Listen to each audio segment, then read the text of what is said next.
అండి అందరూ భోజనాలు చేస్తారా ఫ్రెండ్స్? ఈరోజు వరలక్ష్మి కదా. నేనైతే మార్నింగ్ పూజ కంప్లీట్ చేసుకుని వర్క్కి అయితే వెళ్ళిపోయానండి. షాప్కి వెళ్ళి వచ్చేటప్పుడైతే నేను అడవుడిగా వచ్చేస్తున్నాను, మా ఊరు బస్సు వచ్చేస్తుందని చెప్పి.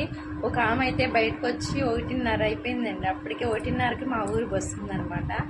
అమ్మ తాంబూలం తీసుకుంటావా అని అనింది. తాంబూలం అంటే అసలు ఎవరం కాదంటాం, ఏమో నీ దయ ఉంటే నాకు బస్సు అందిద్ది లేదా అని చెప్పి నేను లోపలికి వెళ్ళాను. ఆమె అయితే నాకు కంకణం కట్టి పసుపు రాసి గాజులు కూడా ఇచ్చిందండి. ఇంకా నాకు తాంబూలం కూడా ఇచ్చారు. ఇదిగోండి తాంబూలం, ఇలా తాంబూలం జాకెట్ ముక్క అది పెట్టి తాంబూలం ప్రసాదం ఇవి ఇచ్చింది. తీసుకుని టైం అయిపోతుంది అమ్మ వెళ్ళాలి అని చెప్పి ఇలా పసుతాడు కూడా కట్టింది అని చెప్పి గబగబా అడవుడిగా వచ్చేసానండి. వచ్చానా లేదా అలా రోజు ఆ టయానికి వెళ్ళిపోయే బస్సు వచ్చిందండి. అలా అయితే ఆ తల్లి అనుగ్రహం ఉందనిపించింది.